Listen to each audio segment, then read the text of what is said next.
మమ్మల్ని అందరినీ ప్రేమగల హస్తములకు అప్పగించుకొనిచ్చు మా ప్రభు మా రక్షకుడైన యేసు ప్రభు వారి శ్రేష్టమైన ఘనమైన నామమున స్తుతించి ప్రార్థించి వేడుకొనిచున్నాం తండ్రి, ఆమేన్.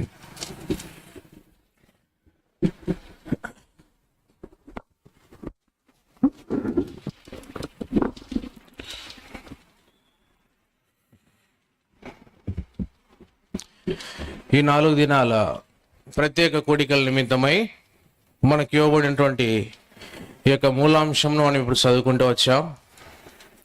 రాయబడిన మాట గమనించినట్లయితే, మరియు స్తంభముగా నేను నిలిపిన ఈ రాయి దేవుని మందిరమగును. కనుక మనందరికీ పరిచయమే ఈ మాటలు. ఈ ఆదికాండం 28వ అధ్యాయంలో ఈ మాటలు ఎవరు మాట్లాడుతూ వచ్చినారో, ఈ మాటలు ఎవరి గురించి చెప్పబడుతూ వచ్చినాయో, ఎవరు ఈ మాటలు పలుకుతూ వచ్చినారో మనందరికీ పరిచయమే. అతని పేరే యాకోబు. యాకోబు ఎవరో మనందరికీ పరిచయం. యాకోబు ఎవరని మనం గమనిస్తే, దేవుడు తన స్నేహితుడిగా పిలుచుకున్నటువంటి అబ్రహాము, తనకు ఏకైక వాగ్దాన పుత్రుడిగా కలిగినటువంటి ఇస్సాకు తన కుమారుడిగా దేవుడు అతనికి అనుగ్రహించినాడు. అంత మాత్రమే కాకుండా ఆ ఇస్సాకుకు కూడా దేవుడు 2 కుమారులను అనుగ్రహించినారు. పెద్దవాని పేరు ఏశావు, చిన్నవాని పేరు యాకోబు. ఈ విషయాలన్నీ మనకు బాగా పరిచయమే. సమయ హద్దుబాటును బట్టి మనం త్వరగా ముందుకెళ్ళడానికి ప్రయత్నిద్దాం. ఈ యాకోబు గురించి రాయబడిన మాట చూస్తే, సాధువై గుడారంలో ఉన్నట్లు ఈ 25వ అధ్యాయము 27వ వచనంలో మనము వ్రాయబడి ఉండట మనం గమనించవచ్చు. కనుక యాకోబుకున్నటువంటి లక్షణాలు చూసినట్లయితే, సాధువై గుడారంలో ఉండెను. అంత మాత్రమే కాక దేవుని యందు భయభక్తులు కలిగినటువంటి వాడు, దేవుణ్ణి ప్రేమించేవాడు, అదేవిధంగా ప్రార్థనాపరుడుగా ఉన్నటువంటి వాడు, దేవుని యందు విశ్వాసం ఉంచేవాడు, దేవుని గురించి సంపూర్ణంగా ఎరిగినటువంటి వాడు. మీరు అనుకోవచ్చు ఎలా ఎరుగుతాడు అని. ఎందుకంటే అబ్రహాముకు దేవుడు స్నేహితుడని పిలిచినాడు. అబ్రహాం దేవుడిని సంపూర్ణంగా ఎరుగుతూ వచ్చినాడు. అదే తన కుమారుడైన ఇస్సాకుకు నేర్పించుతూ వచ్చినాడు. ఆ ఇస్సాకు కూడా తన కుమారులైనటువంటి ఏశావు, యాకోబులకు దేవుని గురించి పరిచయం చేసి ఉండవచ్చు. అందుకని ఏశావు గురించి రాయబడటం మనం గమనించాం, కానీ యాకోబు గురించి రాయబడుతూ వచ్చింది. సాధువై గుడారంలో ఉండేది. మనకి ఇట్లే అర్థమవుతూ ఉంది, ఈయన ప్రార్థనాపరుడని, ఈయన దేవుని యందు భయభక్తులు గలవాడు, దేవుణ్ణి ప్రేమించువాడు, దేవుని యందు విశ్వాసం ఉంచువాడు. ఈ విషయాలు మనం గమనించవచ్చు. అలా దినాలు జరుగుతున్న కొలది మనందరికి తెలిసినట్లు వారి యొక్క కుటుంబంలో ఒక గొప్ప అలజడి రేగుతూ వచ్చింది. దానికి కారణం ఏమిటి అంటే, తన తండ్రి అయినటువంటి ఇస్సాకు తన వృద్ధాప్యంలో ఉన్నాడు. ఆ వృద్ధాప్యంలో మరణ దశలో ఉన్నప్పుడు తనకు కోరిక కలుగుతూ వచ్చింది. ఏమని? తన పెద్ద కుమారుడైన లేక జ్యేష్ఠ కుమారుడైన ఏశావును తాను పొందవలసిన జ్యేష్ఠత్వపు ఆశీర్వాదములన్నీ తను ఇవ్వాలని ఆశించి తను ఒక కోరిక కోరుతూ వచ్చాడు. నువ్వు అరణ్యముకు వెళ్ళి వేటాడి మాంసం తీసుకుని వచ్చి నా కొరకు సిద్ధపరిచి తీసుకుని రమ్ము, నేను దాన్ని తిని తృప్తి పొంది నేను నిన్ను ఆశీర్వదిస్తాను అని. కానీ ఈ విషయాలన్నీ చాటుగా యాకోబు ఏశావుల తల్లి అయినటువంటి రిబ్కా వినిస్తూ ఉంది. విని ఏం చేస్తూ వచ్చిందో మనందరికి పరిచయమే. యాకోబును తాను ప్రేరేపించడం, నీ తండ్రి జ్యేష్ఠత్వపు ఆశీర్వాదాలన్నీ మీ అన్నకి ఇవ్వాలని చూస్తూ ఉన్నాడు. ఆ ఆశీర్వాదాలన్నీ అవి నీకే చెందాలి. ఎందుకంటే తన తల్లి రిబ్కా ఆమె ఎక్కువగా యాకోబును ప్రేమించేదిగా ఉంది. తండ్రి చూస్తేనేమో పెద్ద కుమారుడైన ఏశావును ప్రేమించుచు ఉన్నాడు. కనుక తల్లి ఏం చేస్తూ వచ్చిందంటే, యాకోబును అలా ప్రేరేపించుట చేత ఆరంభంలో గమనించినప్పుడు యాకోబు కూడా అందుకు ఒప్పుకొనడు. నేను ఈ పని చేయజాలను, ఒకవేళ నేను ఇలా చేసినట్లయితే నా మీదకి ఆశీర్వాదం కాదు వచ్చేది, నా మీదకి శాపమే వస్తుందని అన్నాడు. దీన్ని బట్టి మనకు దేవుని యందు భయభక్తులు గలవాడని మనకు అర్థమవుతుంది. కానీ తాను చెప్పిన మాట యందు తాను స్థిరంగా నిలబడలేకపోతూ వచ్చినాడు. ఇది నాడు మన జీవితాల్లో కూడా చూస్తూ ఉంటాం. అనేక సందర్భాలలో మనం దేవుని కొరకు ఎంతో భయభక్తులుగా ఉన్నట్లు మనము దేవుడు అంటే భయం కలిగిన వారం వలె, దేవుని ప్రేమించిన వారి వల్లే మనం కనపడుతూ ఉంటాం. కానీ కొన్ని సందర్భాలలోనికి వచ్చేసరికి ఎవరైనా మనల్ని పాపం చేయడానికి ప్రేరేపించినప్పుడు, మన కుటుంబీకులే కావచ్చు, మన బంధువులే కావచ్చు, మన స్నేహితులే కావచ్చు, మన ఇరుగు పొరుగు వారే కావచ్చు, మనకు బాగా పరిచయం ఉన్నవారే కావచ్చు, ఆ మాట వారు మనల్ని ప్రేరేపించినప్పుడు పాపం చేయుటకు మనం అందులో స్థిరంగా నిలబడలేకపోతా ఉన్నాం. అదేవిధంగా ఇక్కడ యాకోబు కూడా అలా నిలబడలేకపోతూ వచ్చినాడు. తన తల్లి మాట విని తన తండ్రిని మోసపుచ్చుటకు, తన అన్నను మోసపుచ్చుటకు, అదేవిధంగా జ్యేష్ఠత్వపు ఆశీర్వాదములన్నిటినీ ఎంతో మోసయుక్తంగా తాను దొంగిలించినట్లు, వాటన్నిటిని తాను పొందినట్లు మనము చూస్తూ ఉన్నాం. దాని ద్వారా జరిగినటువంటి అలజడి ఎంత విచారకరంగా ఉందో మనందరికీ పరిచయమే. తన తండ్రి అయినటువంటి ఇస్సాకుకు నెమ్మది లేదు. కారణం ఏమిటి? ఆశీర్వాదాలు ఎవరికి ఇవ్వాలని కోరుతూ వచ్చినాడు? పెద్ద కుమారుడైన ఏశావుకి ఇవ్వాలని కోరుతూ వచ్చినాడు. కానీ చూస్తే చిన్న కుమారుడైన యాకోబు దాన్ని దొంగిలిస్తూ వచ్చినాడు.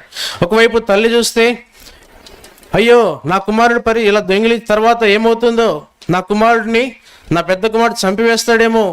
ఒకవైపు తల్లి చూస్తే ఆ బాధతో బాధపడుతూ ఉంది. ఒకవైపు తన అన్న అయినటువంటి ఏశావు చూసినట్లయితే ఏం చేస్తూ ఉన్నాడు? తన తమ్ముడు తనకు రావాల్సిన జ్యేష్ఠత్వపు హక్కులన్నీ మోసయుక్తంగా దొంగిలించుటను బట్టి తానేం చేయాలనుకున్నాడు అంటే, తన తమ్ముడైన యాకోబును తాను చంపాలనుకున్నాడు. తన మీద పగ పెంచుకున్నాడు. తన మీద ద్వేషం, అసూయ, వీటన్నిటిని పెంచుకున్నట్లు మనం గమనిస్తూ ఉన్నాం. యాకోబు చూస్తే, యాకోబు తన తల్లి మాట విన్నాడు, పాపం చేయడానికి పూనుకున్నాడు, చేసినాడు, మోసయుక్తంగా ఆశీర్వాదాలన్నీ దొంగిలించినాడు. తను కూడా ఏమన్నా సంతోషంగా ఉన్నాడా? తన జీవితంలో నెమ్మది లేదు. ఒకవైపు తల్లిదండ్రులు దుఃఖంలో ఉన్నారు, బాధలో ఉన్నారు, ఎంతో వేదనలో ఉన్నారు, ఎంతో భయంకరమైనటువంటి నరకం లాంటి పరిస్థితి. ఒకవైపు అన్న చూస్తే తనను చంపాలని వెతుకుతూ ఉన్నాడు. ఈ పరిస్థితులన్నీ చూచి తన హృదయం అంతా కలవరము, అసమాధానము, భయము, ప్రాణభయంతో, ఎంతో భీతితో, వీటన్నిటితో నింపబడిన వాడై తను కూడా నెమ్మది లేనివాడుగా ఉన్నట్లు మనం చూస్తూ ఉన్నాం. చూడండి ప్రేమైనటువంటి వారలారా, నేను చెప్పదలుచుకున్న విషయం ఏమిటంటే, ఒక వ్యక్తి, కుటుంబంలో ఉన్న ఒక్క వ్యక్తి దేవునికి విరోధంగా పాపం చేయుట ద్వారా, కుటుంబంలో ఉన్న ఒక వ్యక్తి కుటుంబానికి విరోధంగా పాపం చేయట ద్వారా, ఆ ఒక్క వ్యక్తి కారణాన్ని బట్టి ఆ కుటుంబం అంతా ఎలా మార్చబడుతుందంటే నెమ్మది లేకుండా అయిపోతా ఉంది. కుటుంబం అంతా నరకంగా మార్చబడతా ఉంది. మనం అనుకోవచ్చు, అయ్యో నేనేం చేసినాను తప్పు, నేనేం పొరపాటు చేయలేదే, నేనేం తప్పు చేయలేదే, ఎందుకు నా కుటుంబంలో ఇలాంటి సమస్యలు, నా కుటుంబంలోనే ఎందుకు ఇలాంటి పోరాటాలు, ఎందుకు ఇలాంటి దుఃఖకరమైన పరిస్థితులు, నరకం లాంటి పరిస్థితులు అనుకోవచ్చు. కానీ మనం చేయకపోయినా, మన కుటుంబంలో ఏ ఒక్కరు ఆ పాపం చేసినా కూడా ఆ ఒక్కరి చేసిన పాపాన్ని బట్టి దాని యొక్క ప్రభావము కుటుంబం అంతటి మీద పడతా ఉంది. అందువలన కుటుంబం అంతా ఎంతో భయంకరమైనటువంటి పరిస్థితులలో నరకంగా మార్చబడతా ఉంది. కానీ అలాంటి పరిస్థితులలో ఏ తల్లి అయితే తనను అలా ప్రేరేపించి చేపిస్తూ వచ్చిందో, చివరికి అదే తల్లిదండ్రులు ఏం చేస్తున్నారు? ఇప్పుడు యాకోబును అక్కడి నుండి నువ్వు ఇక్కడ ఉండవద్దు, నా సహోదరుడైన లాబాను యొద్దకు వెళ్ళుము అని తన తల్లి యాకోబుతో చెప్పుట మనము చూస్తూ ఉన్నాం. చూడండి, ఆ పరిస్థితులలో యాకోబుకు ఉన్నటువంటి లక్షణాలు మనం ముందు చూస్తూ వచ్చినాం. దేవుని యందు భయభక్తులు గలవాడు, దేవుని యందు విశ్వాసం ఉంచువాడు, ప్రార్థనాపరుడని. నిజంగా యాకోబు తనకున్న లక్షణాలను బట్టి, తాను చేసిన పొరపాటును బట్టి ఎవరి యొద్దకు రావాలా? దేవుని యొద్దకు వచ్చి దేవుని ఎదుట పశ్చాత్తాపడి, దేవుని ఎదుట క్షమాపణ కోరి, దేవుని ఎదుట తన పాపములన్నీ ఒప్పుకొని సరి చేసుకొని ఒకవేళ క్షమాపణ పొంది ఉన్నట్లయితే ఒకవేళ యాకోబు చరిత్ర మరొకలా ఉండేదేమో. కానీ దేవుని ఎద్దకు రాలేకపోతూ వచ్చినాడు. తను భయపడి ఆ భయ పరిస్థితులలో వాటన్నిటిని బట్టి తన కుటుంబాన్ని, తన తండ్రి ఇంటిని, తన తల్లిదండ్రులను, స్నేహితులను, బంధువులను, ముఖ్యంగా దేవుని సన్నిధిని, ప్రార్థనా జీవితాన్ని, వీటన్నిటిని విడిచిపెట్టి వీటన్నిటికి దూరంగా పారిపోతా ఉన్నాడు. ఒక వ్యక్తి దేవునికి విరోధంగా పాపం చేయటం ద్వారా తన జీవితంలో సమస్తం కోల్పోతాడు. ఆ పరిస్థితులన్నీ ఎలా ఆ వ్యక్తిని మారుస్తాయంటే దేవుని యొద్దకు పశ్చాత్తాపడడానికి, దేవుని యొద్దకు రానివ్వకుండా పరిస్థితులన్నీ మార్చేసేవిగా ఉంటాయి. ఇది నన్ను మన జీవితాల్లో కూడా చూస్తూ ఉంటాం. పొరపాట్లు చేస్తూ ఉంటాం, తప్పులు చేస్తూ ఉంటాం, నష్టపోతూ ఉంటాం. కానీ దేవుని యొద్దకు వచ్చి పశ్చాత్తాపడి క్షమాపణ పొందడానికి ఇష్టం ఉండదు. అంటే దానికి కారణం ఏమిటంటే మన చుట్టూ ఉన్న పరిస్థితులు మనల్ని దేవుని యొద్దకు తీసుకొని రాకుండా చేసేవిగా ఉంటూ ఉన్నాయి. ఇక్కడ యాకోబు జీవితంలో కూడా మనం అదే చూస్తూ ఉన్నాం. తన పరిస్థితులన్నీ ఎంత మాత్రమో అవి దేవుని యొద్దకు యాకోబును తీసుకొని రాలేకుండా చేస్తూ వచ్చినాయి. కానీ అంతటితో తన జీవితం ముగిసిపోలేదు. ఆ తండ్రి ఇంటి నుండి సమస్తం చేసిన పొరపాటును బట్టి, ఆ భయంకరమైన అల్లసడి కుటుంబంలో రేగుటను బట్టి సమస్తముని విడిచిపెట్టి ఇప్పుడు ఎక్కడికి వెళ్తా ఉన్నాడు? ఒంటరివాడు అయిపోయినాడు, సమస్తానికి దూరం అయిపోయినాడు. ఒకప్పుడు ఎంత సంతోషము, ఒకప్పుడు ఎంత ఆనందము, ఒకప్పుడు ఎంత ఉల్లాసంగా ఉన్నటువంటి వాడు, ఒకప్పుడు తల్లిదండ్రులతో ఎంత సంతోషంగా గడుపుతున్నటువంటి వాడు, ఎంత ఉత్సాహంగా గడుపుతున్నటువంటి వాడు, ఇప్పుడు ఏమైపోయింది? దేవుని సన్నిధిలో గడుపుతున్నటువంటి వాడు, ప్రార్థనాపరుడుగా ఉన్నటువంటి వాడు, వాటన్నిటిని కోల్పోయి ఒంటరివాడుగా అరణ్యంలో ప్రయాణిస్తూ ఉన్నాడు. అలా ప్రయాణిస్తూ ఉన్నాడు. రాయబడిన మాట చూస్తే ఇదే 28వ అధ్యాయం 11వ వచనంలో, ఒక చోట చేరి ప్రొద్దుగుంకినందున అక్కడ రాత్రి నిలిచిపోయింది. ఇంకా అడుగు ముందుకు వేయలేకపోయినాడు. తను ఒక్క అడుగు ముందుకేసినా తను అలసిపోయినాడు, నీరసించిపోయినాడు, సొమ్మసిల్లిపోయినాడు, దిక్కుతోచని పరిస్థితులలో ఉన్నాడు, ప్రాణభయంతో ఉన్నాడు, ఏం చేయాలో తోచని పరిస్థితులలో ఉన్నాడు. తనకు సహాయపడేవారు లేరు, ఆదరించేవారు లేరు, తనకు తోడున్నవారు లేరు, తనకు ఆహారం అందించి తనను ప్రోత్సాహపరిచి బలపరిచేవారు లేరు, తనకు సహవాసంగా నడిచేవారు కూడా ఎవరు లేరు. కానీ ఇలాంటి పరిస్థితులలో ఒక్క అడుగు కూడా ముందుకు వెళ్ళినటువంటి పరిస్థితులలో ఒక చోట నిలిచిపోయినాడు. అక్కడ రాయబడిన మాట, ఆ చోటి రాళ్లలో ఒకటి తీసుకొని తనకు తలగడగా చేసుకొని అక్కడ పండుకునే. ఇది మనకి దేన్ని జ్ఞాపకం చేస్తుంది అంటే, ఒక చోట అక్కడ ఎన్నో రాళ్ళు ఉన్నాయి, కానీ ఒక రాయిని తీసుకున్నాడు. ఆ రాయి మీద ఏం చేసినాడు? తన తలగడను మోపి ఆ చోట పండుకున్నాడు. ఆ రాయి మనకు దేన్ని సూచిస్తూ ఉంది? కొరింథీ పత్రిక రాయబడింది ఏమని? ఆ బండ క్రీస్తే. ఆ బండ సామాన్యమైనటువంటి రాయి కాదు. అది ఎంతో ఆదరణ ఇచ్చేటువంటి రాయి, ఎంతో సంతోషాన్ని ఇచ్చేటువంటి రాయి, ఎంతో సుఖాన్ని ఇచ్చేటువంటి రాయి, ఎంతో ధైర్యాన్ని ఇచ్చేటువంటి రాయి, ఎంతో ప్రోత్సాహాన్ని ఇచ్చేటువంటి రాయి, ఎంతో యాకోబుకు పురికొల్పునిచ్చేటువంటి రాయి. ఆ రాతి మీద తన తలగడను మోపినాడు. ఇది మనకు దేనికి జ్ఞాపకం చేస్తుంది అంటే, ఈ భయంకరమైనటువంటి పరిస్థితులలో ఉన్న ఈ యాకోబు తన పరిస్థితులన్నిటిని ఎవరి మీద మోపినాడు? దేవుని మీద మోపినాడు. ప్రభువా, నేను అనుకుంటాను అక్కడ ఆ రాయి మీద మోపినాడంటే, అక్కడ తండ్రి ఇంటి పశ్చాత్తాపలేదు, కానీ ఒంటరి వాడికి ఎప్పుడైతే అరణ్యంలో ప్రయాణిస్తూ ఉన్నాడో, ఎక్కడైతే ఏ పరిస్థితులు అయితే ముందుకు నడవలేకపోతూ ఆగిపోతూ వచ్చినాడో, తనకు చేత కాదు అనుకుని ఉన్నాడో, తను ఇంకా ఒక్క అడుగు కూడా నేను కదలలేను అని అనుకున్నాడో, ఆ పరిస్థితులలో తను పశ్చాత్తాప హృదయంతో దేవుని సన్నిధిలో మొరపెట్టి ఉండవచ్చు.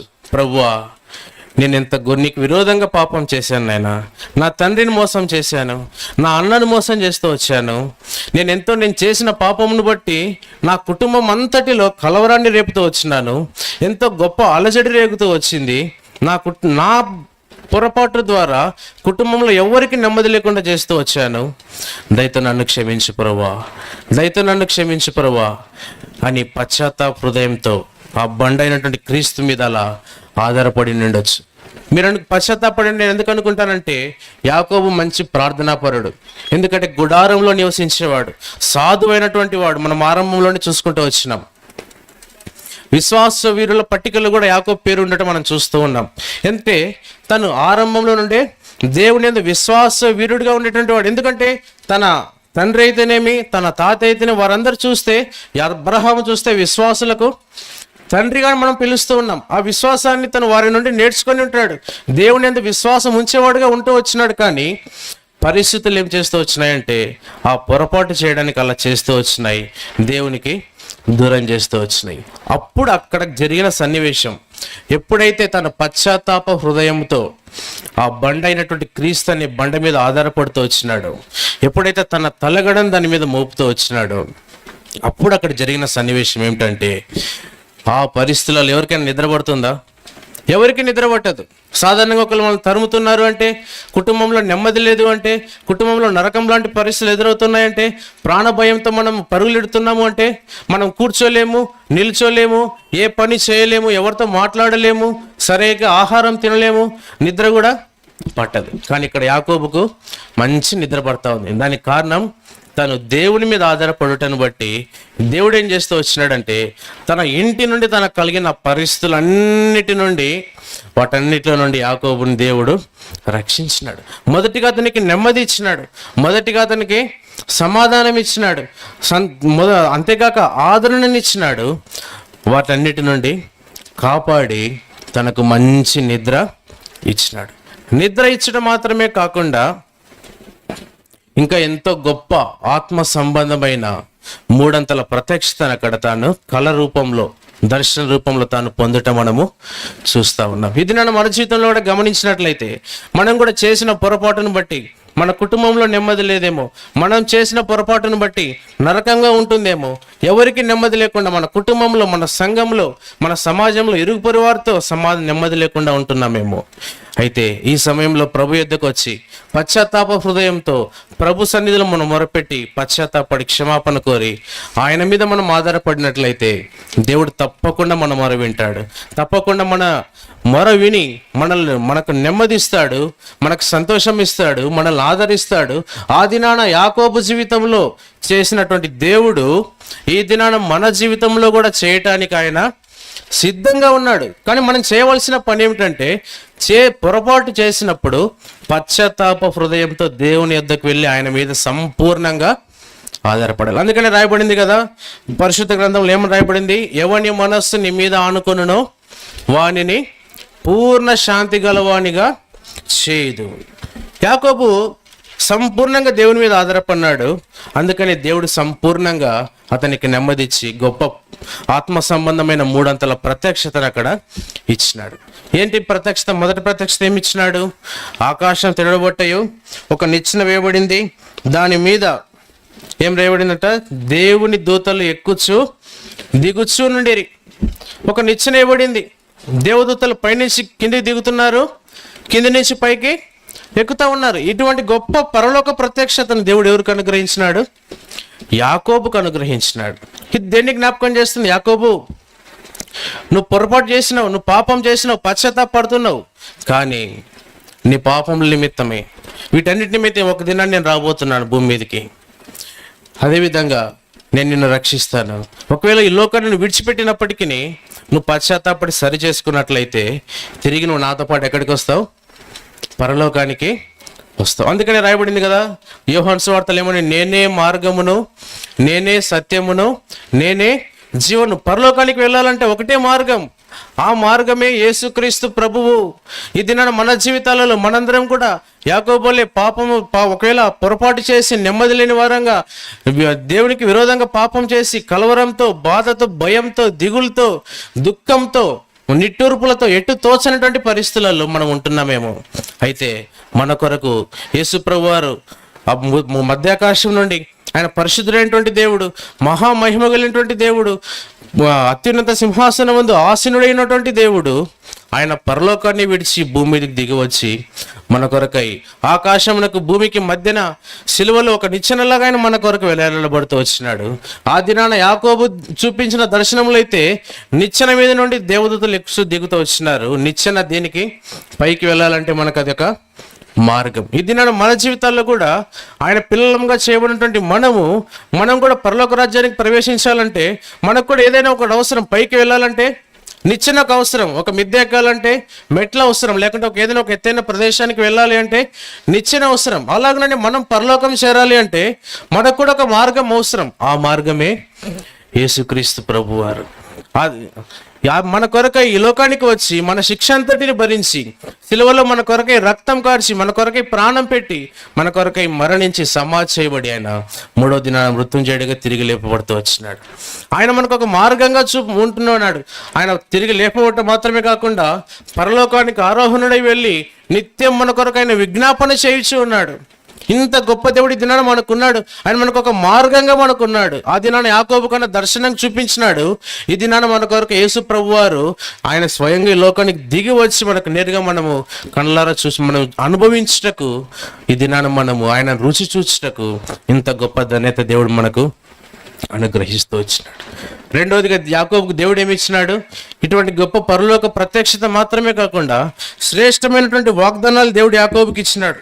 ఇక్కడ చూసినట్లయితే చూడండి, 15వ వచనం నుండి 14వ వచనం నుండి 15వ వచనం వరకు చూస్తే దాదాపు 7 రకాలైనటువంటి వాగ్దానాలు. ఇప్పుడు సమయ హద్దుబాటును బట్టి అవన్నీ మనం చదువుకోం, కానీ శ్రేష్టమైనటువంటి వాగ్దానాలు, పరసంబంధమైనటువంటి వాగ్దానాలు, బాధలో ఉన్నటువంటి వ్యక్తికి, దిగులతో ఉన్నటువంటి వ్యక్తికి, భయంలో ఉన్నటువంటి వ్యక్తి, ప్రాణ భయంతో పారిపోతున్నటువంటి వ్యక్తితో దేవుడు మాట్లాడుతూ తన స్వరాన్ని వినిపించి పరలోక దర్శనం ఇచ్చటం మాత్రమే కాకుండా శ్రేష్టమైనటువంటి 7 రకాల వాగ్దానాలు యాకోబుకు దేవుడు అనుగ్రహిస్తా ఉన్నాడు. ఇది మన జీవితంలో కూడా దేవుడు మనతో మాట్లాడుతూ ఉన్నాడు. మనం కూడా ఇలాంటి యాకోబులే భయపడే పరిస్థితులు, కురింగిపోయే పరిస్థితులు, నిట్టూర్చిపోయే పరిస్థితులు, దిక్కుతోచనటువంటి పరిస్థితులు, ఏమి చేయనిటువంటి పరిస్థితుల్లో మనం ఉన్నామేమో. ఇది దేవుడు మనతో కూడా మాట్లాడుతూ ఉన్నాడు. మనకు కూడా దేవుడు ఇలాంటి శ్రేష్టమైనటువంటి వాగ్దానాలు దేవుడు మనకు అనుగ్రహిస్తూ ఉన్నాడు. వాగ్దానం ఇచ్చిన దేవుడు నమ్మదగిన దేవుడు కనుక తప్పక దానిని నెరవేర్చువాడు. ఆయన మాట ఇచ్చి తప్పని దేవుడు కాదు. మాట ఇచ్చి తప్పుటకు ఆయన మానవుడు కాదని రాయబడుతూ వచ్చింది. తన నోట నుండి వచ్చిన మాట ఆయన రద్దుపరచజాలడని రాయబడుతూ వచ్చింది. ఎంతో గొప్ప దేవుడు ఈ దినాన మన జీవితంలో ఉన్నాడు. శ్రేష్టమైనటువంటి వాగ్దానాలు ఇక్కడ యాకోబుకి ఇచ్చినాడు. ఆ దినాన ఈ దినాన మన జీవితంలో కూడా దేవుడు అటువంటి శ్రేష్టమైన వాగ్దానాలు దేవుడు మనకు కూడా ఇస్తూ ఉన్నాడు. మూడవదిగా ఇంకా దేని గురించి అక్కడ తెలుసుకున్నాడంటే చూడండి, 17వ వచనం, భయపడి ఈ స్థలము ఎంతో భయంకరము, ఇది దేవుని మందిరమే కాని వేరొకటి కాదు, పరలోకపు గవిని ఇదే అనుకోని. మూడవదిగా దేన్ని చూస్తూ వచ్చినాడు? ఇంకా గమనించినట్లయితే దేవుని మందిరం యొక్క ప్రత్యక్షత కూడా యాకోబు అక్కడ వచ్చినాడు. మనకు కూడా ఇవ్వబడినటువంటి అంశం ఏంటి? దేవుని మందిరం.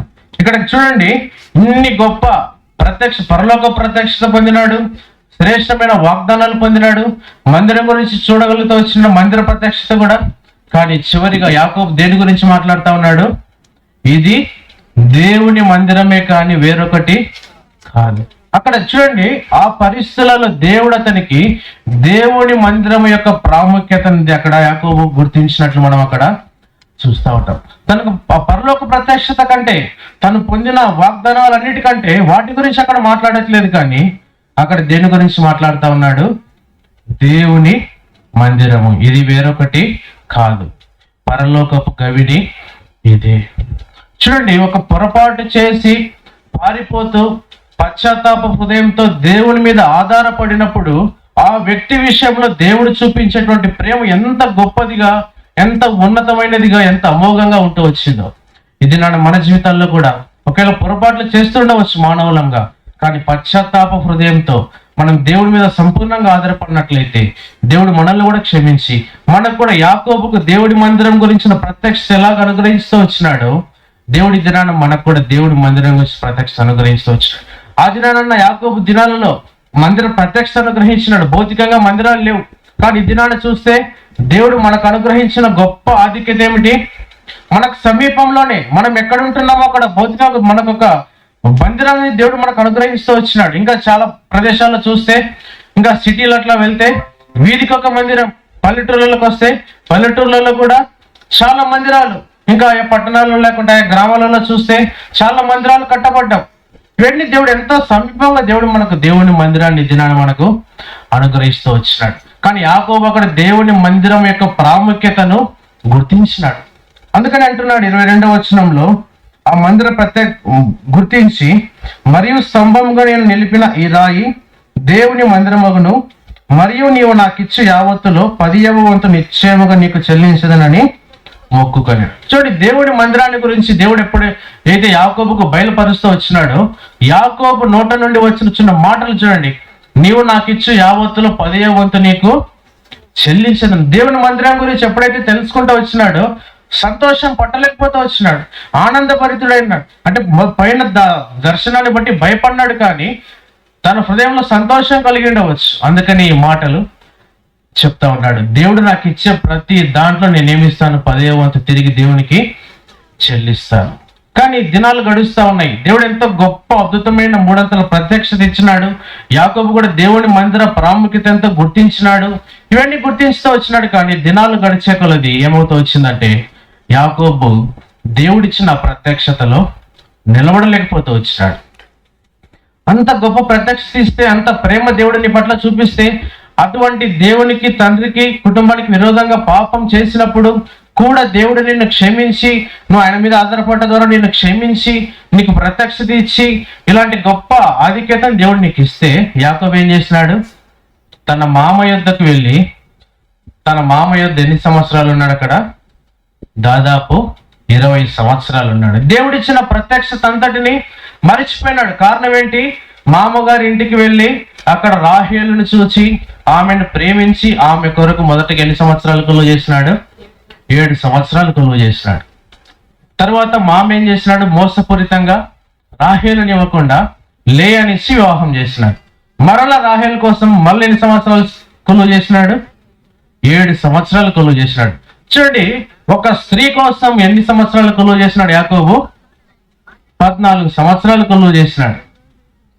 అంటే ఒక మనుషుని ప్రేమించినాడు, కానీ యాకోబు దేవుడిచ్చిన దర్శనాన్ని మర్చిపోయినాడు. ఇంత గొప్ప ప్రత్యక్షత, దేవుని మందిరాన్ని గురించి, పరలోకాన్ని గురించి, వాగ్దానాల గురించి, వీటన్నిటి ప్రత్యక్షతను గురించి దేవుడు ఇంత గొప్ప ప్రత్యక్ష యాకోబుకి ఇస్తే, కానీ యాకోబు ఏం చేసినాడు? వాటన్నిటిని మర్చిపోయి ఒక మనుషుని కొరకు, ఒక స్త్రీ కొరకు, ఒక మనుషుల కొరకు వాటన్నిటిని లెక్క చేయకుండా వాటన్నిటిని మర్చిపోయినాడు. దేవునికి దూరం అయిపోయినాడు. ఎంతో దేవునికి దూరం అయిపోయి వాటన్నిటిని మర్చిపోయి ఎంతో కష్టపడుతూ వచ్చినాడు, శ్రమ పడుతూ వచ్చినాడు, ఎంతో బాధపడుతూ వచ్చినాడు. అందుకని రాయబడింది 31 చూడండి, 31వ అధ్యాయము 40వ వచనంలో, 31వ అధ్యాయము 40వ వచనంలో చూస్తే, పగటి ఎండకును రాత్రి మంచుకును నేను క్షీణించిపోతిని, నిద్ర నా కన్నులకు దూరమాయను. ఇది వరకు నీ ఇంటిలో 20 ఏండ్లు ఉంటిని, నీ 2 కుమార్తెల నిమిత్తము 14 ఏండ్లు, నీ మంద నిమిత్తము 6-7 ఏండ్లను నీకు కొలువు చేసి తిని. అదే దేవుడిచ్చిన ప్రత్యక్షతలు దాంట్లో కొనసాగుతూ వచ్చినంటే, ఇలా ఎండకెండవలసి, వానకు తడిసి, ఇలా 20 సంవత్సరాలకు దేవునికి దూరమై తన కలిగిన వాటన్నిటిని కోల్పోయి వీటన్నిటి ఉండవలసిన అవసరత ఉండిండేది కాదు.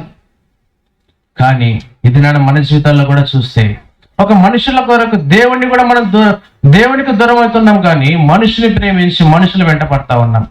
స్త్రీలు కావచ్చు, పురుషులు కావచ్చు, దేవుని కంటే ఎక్కువగా వారిని ప్రేమించడం ద్వారా ఎంత కష్టపడవలసిందో చక్కటి ఉదాహరణ మనకు యాకోబు జీవితం.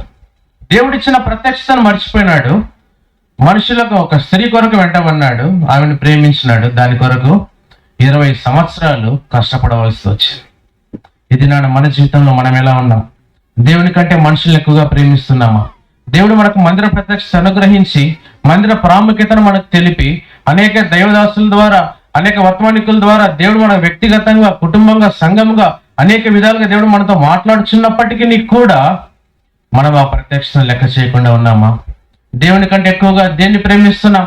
చాలా మంది సెల్ ఫోన్లను ప్రేమిస్తూ ఉంటారు, చాలా మంది ఇంకా సోషల్ మీడియాను ప్రేమిస్తూ ఉంటారు, టీవీలను, సినిమాలను, అల్లరితో కూడిన ఆటపాటలు, ఇంకా స్నేహితులు, బంధువులు, పిల్లలు, కుటుంబాన్ని, రక్త సంబంధికులు, వీటన్నిటిని దేవుని కంటే ఎక్కువగా ప్రేమిస్తూ ఉంటామేమో.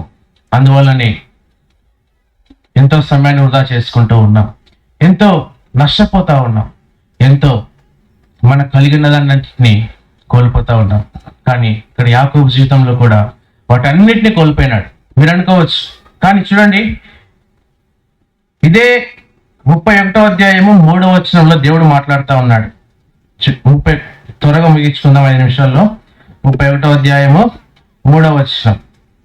అప్పుడు యెహోవా నీ పితరుల దేశమునకు, నీ బంధువుల యొద్దకు తిరిగి వెళ్ళుము, నేను నీకు తోడై ఉండేదనని యాకోబుతో చెప్పగా. చూడు, ఎప్పుడు మాట్లాడినాడు దేవుడు? 20 సంవత్సరాల తర్వాత దేవుడు యాకోబుతో మాట్లాడుతూ ఉన్నాడు. అంతవరకు ఎందుకు మాట్లాడలేదు? మీరు అనుకోవచ్చు, కష్టాలలో పొరపాటు చేసి తండ్రిని అన్నను మోసం చేసి ప్రాణభయంతో ఒంటరిగా పారిపోతున్న వాడితోనే అరణ్య మార్గంలో ఆయన తలగడగా చేసుకున్నప్పుడు మాట్లాడిన దేవుడు యాకోబు తన మామ ఇంటిలో 20 సంవత్సరాలు దేవునికి దూరమైనప్పుడు దేవుడు ఎందుకు మాట్లాడలేకపోతూ వచ్చినాడు అనుకోవచ్చు. చూచినాడు యాకోబు యొక్క స్థితి. దేవుని కంటే ఎక్కువగా రాహేలును ప్రేమిస్తా ఉన్నాడు, దేవుని కంటే ఎక్కువగా మనుషుల్ని ప్రేమిస్తా ఉన్నాడు, దేవుని కంటే ఎక్కువగా సంపాదన ప్రేమిస్తా ఉన్నాడు. దేవుడు మాట్లాడిన ఆ దేవుని స్వరాన్ని విని లోబడే స్థితిలో యాకోబు అప్పుడు లేనివాడుగా ఉన్నాడు. 20 సంవత్సరాల తర్వాత అలసిపోయి సొమ్మసిల్లిపోయి ఇంకా తన చేతగాక అప్పుడు ఆ స్థితి చూచినాడు. అప్పుడు దేవుడు యాకోబుతో మాట్లాడడానికి ఇష్టపడుతూ వచ్చినాడు. ఇది నాన్న మనం కూడా చూస్తూ ఉంటాం. దేవుడు నాతో మాట్లాడలేదంటే మనం దేవుడు మాట్లాడిన వినే స్థితిలో ఉండలేదేమో, అందుకే దేవుడు మనతో మాట్లాడట్లేదేమో. దేవుడికి మాటకు విని లోబడే వ్యక్తితో దేవుడు తప్పకుండా మాట్లాడతాడు. దేవుడు మాట్లాడుతూ ఉంటాడు, ప్రతి వ్యక్తితో దేవుడు మాట్లాడతాడు, ఆయనకు భేదమేమి లేదు. కానీ మనం విని లోబడితే ఎంతో గొప్ప ఆత్మీయమైన మేలును మనము పొందే వారంగా మనం ఉంటాం. కానీ దినాలు గడుస్తూ ఉన్నాయి. దేవుడు ఎప్పుడైతే మాట్లాడినాడో అప్పుడు యాకోబు లోబడినాడు. తిరిగి తన తండ్రి ఇంటి వైపు, దేవుడు తనతో మాట్లాడిన స్థలం వైపు తాను ప్రయాణించడానికి ఆరంభించినాడు. యబ్బోకు రేవు దగ్గరికి వచ్చినాడు. యబ్బోకు రేవు దగ్గర తన కలిగిన సంపద, తన కలిగిన భార్యలు, పిల్లలు, దాసీలు వాటన్నిటిని పంపించి వేసి ఒక్కడు దేవుని యొద్దకు వచ్చినాడు. రాత్రంతా దేవునితో పెనుగులాడుతూ ఉన్నాడు. అందుకని మనం ఆ యొక్క సమయ హద్దుబాటుని బట్టి మనం త్వరగా వెళ్తూ ఉంటాం. అందుకని దేవుడు కూడా అంటాడు, అక్కడ రాత్రంతా దేవునితో పోరాడి పెనుగులాడటం ద్వారా దేవుడు అంటాడు, నువ్వు నన్ను ఇక పోనీ అంటే ఏమంటున్నాడు యాకోబు, నీవు నన్ను ఆశీర్వదించితేనే కానీ నేను నిన్ను పోనీయను. దేవుడు ఆశీర్వదించలేదా? మొదటి బేతేలు యొక్క అనుభవం మనం చూస్తూ వచ్చాం. ఆదికాండం 28వ అధ్యాయం. తన తలగడగా చేసుకున్న ఆ స్థలానికి యాకోబు ఏం పేరు అక్కడ బేతేలు అని రాయబడితే వచ్చింది. ఆ మొదటిసారి బేతేలు యొక్క అనుభవంలో దేవుడు అతన్ని ప్రేమించి శ్రేష్టమైన వాగ్దానాలు ఇచ్చి అతన్ని ఆశీర్వదించాలని దేవుడు ఆశీర్వదించినాడు. కానీ వాటన్నిటిని మర్చిపోయినాడు, వాటన్నిటికి దూరం అయిపోతూ వచ్చినాడు. అందుకని మరొకసారి ఇక్కడ ఏమంటున్నాడు, నీవు నన్ను ఆశీర్వదించితేనే కానీ నేను నిన్ను పోనీయను. అప్పుడు యాకోబు అప్పుడు దేవుడు ఏం చేస్తూ వచ్చినాడు, యాకోబు పేరు అడిగినప్పుడు నిజంగా ఒప్పుకున్నాడు, నా పేరు యాకోబు అన్నాడు. వాళ్ళ తండ్రి దగ్గర అయితే ఏశావు అని చెప్పినాడు, ఇక్కడ దేవుని దగ్గర మాత్రం నిజాన్ని ఒప్పుకుంటా ఉన్నాడు. తర్వాత అప్పుడు దేవుడు అంటాడు, ఇక మీద నీ పేరు యాకోబు కాదు, ఇశ్రాయేలుగా నీవు మార్చబడినావు. చూడండి, ఒక వ్యక్తి ఒక రాత్రంతా దేవునితో ప్రార్థనలో పోరాడి దేవునితో ప్రార్థనలో గడుపుట ద్వారా తన పేరు మార్చబడింది, తన జీవితం మార్చబడింది, తను దేవుని చేత ఆశీర్వదించబడుతూ వచ్చినాడు. తను ఆత్మీయంగా తన జీవితము మార్పు చెందుతూ వచ్చింది. ఇది మన జీవితాలలో మనం మార్పు చెందకపోవడానికి, మన జీవితం మారకపోవడానికి, మన స్వభావం మారకపోవడానికి, మన మాట మారకపోవడానికి, మన తలంపులు, మన క్రియలు, నడవడికి ఇవన్నీ మారకపోవడానికి కారణం ఏంటంటే ఒక్క దినం కూడా మనం ప్రభువుతో ప్రార్థనలో గడపట్లేదేమో. యాకోబు ఒక్క రాత్రే దేవునితో గడిపినాడు. తన పేరు, జీవితం సమస్తము మార్చబడి ఆశీర్వాదించబడిన వాడుగా చేయబడుతూ వచ్చినాడు. తర్వాత ముందుకెళ్తే రెండవదిగా ఆదికాండము 35వ అధ్యాయం 1వ వచనంలో తిరిగి దేవుడు అక్కడి నుంచి దేవుడు యాకోబు తన ప్రయాణాన్ని కొనసాగిస్తూ సుక్కోతుకు వచ్చినాడు. సుక్కోతుకు వచ్చినట్టు ద్వారా బేతేలుకు రావాల్సిన యాకోబు సుక్కోతులు ఆగిపోయినాడు. అక్కడ ఆగిపోవటం ద్వారా ఎంతగానో నష్టపోయినాడు. తన కుమార్తె వెళ్ళడము, పొరుగు రాజు యొక్క కుమారుడు చూడటము, అక్కడ పాపం జరగడము, తన కుమారులైన వారి మీదకి వెళ్ళి దండెత్తి వారందరినీ సంహరించడము, నరహత్య జరగడం, ఇవన్నీ ఎంతో గొప్ప నష్టం కలుగుతూ వచ్చింది. కారణం ఏమిటి? దేవుని మందిరానికి రావాల్సిన వ్యక్తి దేవుని మందిరానికి రాకుండా పక్కదారికి వెళ్ళటం ద్వారా. తిరిగి దేవుడు అతనితో మాట్లాడుతూ ఉన్నాడు 35 మొదటి వచనంలో, నీవు లేచి బేతేలుకు వెళ్ళు. తర్వాత ఏంటి? 3వ వచనం అప్పుడు అంటున్నాడు ఏమని, మీ యొద్దనున్న అన్నదేవతలను పారవేసి మిమ్మును మీరు శుచిపరచుకొని మీ వస్త్రములను మార్చుకొనుడి, మనము లేచి బేతేలులకు వెళ్ళదు. బేతేలు దేవుని మందిరానికి ఇప్పుడు రెండవసారి దేవుని మందిరానికి వస్తా ఉన్నాడు. మొదటిసారి దేవుని మందిరంలో గొప్ప ప్రత్యక్షతను పొందినాడు, శ్రేష్టమైన వాగ్దానాలు పొందినాడు, దేవుని మందిరాన్ని గురించి తెలుసుకున్నాడు. కానీ మనుషులను ప్రేమించి దేవుడిచ్చిన ప్రత్యక్షత వాటన్నిటికీ దూరమైపోతూ వచ్చినాడు. ఇక్కడ చూస్తే రెండవసారి దేవుని మందిరానికి వస్తా ఉన్నాడు.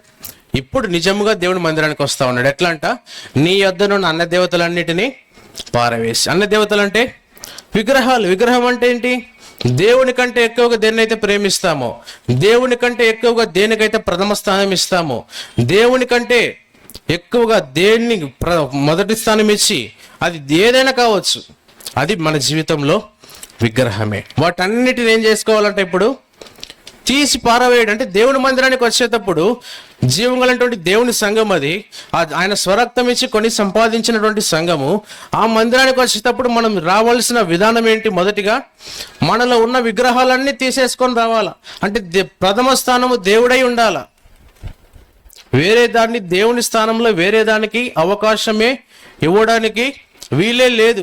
రెండవదిగా చూస్తే మీరు శుచిపరచుకొని, అంటే శుభ్రపరచుకొని, అంటే మీ పాపములన్నీ ఒప్పుకొని పశ్చాత్తాపడి ఇంతవరకు ఏమేమైతే చేస్తూ వచ్చినారో, మీరు మొదటిగా బేతేలు యొక్క అనుభవాన్ని కోల్పోతూ వచ్చినాడు యాకోబు. తిరిగి ఆ యొక్క అనుభవాన్ని దేవుడు అతనికి ఇవ్వాలని కోరుతూ వచ్చినాడు. అదేవిధంగా మన జీవితాల్లో శుచిపరచుకోవడం అంటే, ఆ దినాన వారి జీవితాల్లో శుచిపరచుకోవడం అంటే వారు పాపంలో ఒప్పుకొని పశ్చాత్తాపడి దేవుని ఎదుట క్షమాపణ పొంది దేవుని యొద్దకు వచ్చుట. ఈ దినాన మనకున్న అనుభవం, మన పాపములు మనం శుచిపరచుకున్నట అంటే, ఇది మనకు యేసుప్రభు రక్తం ఎంతో సమీపంలో ఉంది, మనకెంతో అందుబాటులో ఉంది. ఆయన రక్తము ద్వారా మనము కడుక్కొని శుద్ధులంగా చేయబడి పరిశుద్ధులంగా చేయబడి ఆయన మందిరంలోనికి రావాలి. మూడవదిగా మీ వస్త్రములను మార్చుకోండి. వస్త్రములు ఎలా ఉన్నాయి? పాపంతో ఉన్నాయి, మరకలతో ఉన్నాయి. పాపము, అపవిత్రత, డాగులు, అవిధేయత, అతిక్రమము, వీటన్నిటిని బట్టి మన వస్త్రములు మలినమై మరకలతో ఉన్నాయి. అయితే ఆ వస్త్రాలన్నీ తీసివేసుకొని రక్షణ వస్త్రం, స్తుతి వస్త్రం, ఉల్లాస వస్త్రం, నీతి వస్త్రం, ఇలా అనేక వస్త్రాలు దేవుడు మనకు అనుగ్రహించినాడు. ఆ వస్త్రాలన్నీ ధరించుకొని, అంటే ఒక మాటలో చెప్పాలంటే పరిశుద్ధంగా దేవుని మందిరానికి మనం వచ్చే వారంగా మనం. దేవుని మందిరం అంటే ఆషమాష కాదు. దేవుడి మందిరంలో దేవుడు ఉంటాడు, ఆయన స్వరం ఉంటుంది, ఆయన పరిశుద్ధుడిగా ఉంటాడు. అది పరిశుద్ధమైన స్థలము. దేవుడు అక్కడ మనతో మాట్లాడేవాడుగా ఉంటాడు. అలాంటి పరిశుద్ధమైన గంభీరమైనటువంటి స్థలానికి మనం వచ్చినప్పుడు మనం కూడా ఎంతో పరిశుద్ధమై మనం ఆ యొక్క మందిరానికి వచ్చేవారంగా. ఇది నాన్న దేవుడి మందిర విషయంలో మనకున్న తాత్పర్యం ఏంటి? దేవుని మందిరాన్ని మనం ప్రేమిస్తున్నామా? దేవుని మందిరాన్ని మనం లెక్క చేస్తా ఉన్నామా? దేవుని మందిర విషయంలో దేవుని మందిరంలోనికి వచ్చి దేవుని మందిరంలో సేవ చేయడానికి ఇష్టపడతా ఉన్నామా? ఎప్పుడైతే యాకోబు సమస్తం కోల్పోయి నష్టపోయి కోల్పోయినాడో, తిరిగి దేవుడు అతన్ని సమకూర్చడానికి ఇష్టపడుతూ వచ్చినాడు. అప్పుడు తిరిగి దేవుని మందిరాన్ని ప్రేమించడం ఆరంభించినాడు. దేవుని మందిరాన్ని యొద్దకు రావడానికి ఆరంభించినాడు. తర్వాత కొన్ని విషయాలు జరుగుతూ వచ్చినాయి. తర్వాత అక్కడికి వచ్చిన తర్వాత తిరిగి దేవుడు అతనికి ప్రత్యక్షమై అతన్ని ఆశీర్వదిస్తూ ఉన్నాడు. తర్వాత ఏమంటున్నాడు? నీ పేరు ఇశ్రాయేలే కానీ నీ పేరు యాకోబు అనబడదని మరి రెండోసారి అతన్ని జ్ఞాపకం చేస్తూ ఉన్నాడు. ఇంకా ఏం చేస్తూ ఉన్నాడంటే, మరి ఒకసారి శ్రేష్టమైన వాగ్దానాలన్నీ తిరిగి అతనికి ఇస్తా ఉన్నాడు. ఇంకా గొప్ప అనుభవం ఏంటంటే, ఇక్కడ 13వ వచనంలో దేవుడు అతనితో మాట్లాడిన స్థలం నుండి పరమునకు వెళ్ళాను. అంటే ఇక్కడ నేరుగా దేవుడే వచ్చి అతనితో మాట్లాడుతూ ఉన్నాడు. చూడండి, దేవునికి యాకోబుకు ఉన్నటువంటి సంబంధం ఎంత సన్నిహితమైన సంబంధం. ఎక్కడ సంభవించింది ఇది? అరణ్యంలోనా? మామ ఇంటిలోనా? సుక్కోతులోనా? ఎక్కడ? దేవుడు తనతో మాట్లాడిన బేతేలుకు యాకోబు తిరిగి వచ్చినప్పుడు. ఇది మనం దేవుడు మనతో మాట్లాడాలంటే మనం అనుకుంటూ ఉంటాం, నేను ఇంట్లో ఉంటే దేవుడు మాట్లాడతాడులే, నేను ఇంకా ఎక్కడైనా ఉంటే దేవుడు నాతో మాట్లాడతాడులే అని. కానీ దేవుడు మనతో మాట్లాడాలంటే ఆయన నివాస స్థలమైన ఆయన మందిరానికి మనం వచ్చినట్లయితే, అక్కడికి వచ్చినప్పుడు దేవుడు మనతో మాట్లాడేవాడుగా ఉంటాడు. తర్వాత చూస్తే ఇంకా 14వ వచనంలో ఆయన తనతో మాట్లాడిన చోట యాకోబు ఒక స్తంభము, అనగా రాతి స్తంభము కట్టించి దాని మీద పానార్పణం చేసి నూనెయు దాని మీద పోసెను. ఇక్కడ మరి ఒకటి చివరిగా ముగించుకొసుకుందాం. ఇక్కడ ఏం చేస్తున్నాడు యాకోబు? రాతి స్తంభాన్ని కట్టించినాడు. ఈ రాతి స్తంభం ఎలా ఉంటుంది? స్థిరముగా ఉంటుంది, అదెంతో గట్టిగా ఉంటుంది, అదెంతో కదలనిదిగా ఉంటా ఉంది. అంటే దేనికి సాదృశ్యం? ఇప్పుడు యాకోబు ఏమైపోయినాడు? రెండవసారి బేతేలు అనుభవంలో తిరిగి దేవునితో మాట్లాడినాడు, తిరిగి దేవునికి ప్రత్యక్షమైనాడు, తిరిగి అతని పేరు మార్చబడుతూ వచ్చింది, తిరిగి శ్రేష్టమైన వాగ్దానాలని పొందుతూ వచ్చినాడు, దేవునితో స్వయంగా మాట్లాడుతూ వచ్చినాడు. తన జీవితం సంపూర్ణంగా మార్చబడుతూ వచ్చింది. పేరు మార్చబడింది, జీవితం మార్చబడింది. తను ఆత్మికంగా వృద్ధి చెందుతూ ఉన్నాడు, అంతకంతగా అభివృద్ధి పొందుతూ ఉన్నాడు, దేవునితో సహవాసం చేయవాడుగా అవుతూ వచ్చినాడు. చివరిగా చూస్తే తను స్థిరుడుగా, ఒక స్తంభము వలె స్థిరుడుగా నిలబడగలుగుతూ వచ్చినాడు. ఇది నిజమైన దేవుని మందిరంలో తాను పొందిన అనుభూతి. ఈ దినాన మనం దేవుని మందిరానికి వస్తూ ఉన్నాం. ఎలా వస్తూ ఉన్నాం? విగ్రహాలతో వస్తున్నామా? శుద్ధి లేకుండా వస్తూ ఉన్నామా? వస్త్రాలు మార్చుకోకుండా వస్తూ ఉన్నామా? ఈ మూడు మనం విగ్రహాలు తీసివేసుకొని, శుద్ధి చేసుకొని, వస్త్రాలు మార్చుకొని వచ్చినట్లయితే యాకోబు పొందిన 5 అంతల అనుభవాన్ని మనం కూడా పొందగలం. మన పేరు కూడా మార్చబడుతుంది, మన జీవితం మార్చబడుతుంది, మనం కూడా ఆశీర్వాదాలు పొందగలుగుతాం, మనం కూడా శ్రేష్టమైన వాగ్దానాలు తిరిగి పొందగలుగుతాం. అంతేకాక మనం కూడా స్థిరులంగా చేయబడతాం. అందుకనే పేతురు పత్రికలో రాయబడింది, మీరు విశ్వాసమందు స్థిరులై ఉండుడి. దేంట్లో స్థిరంగా అంట?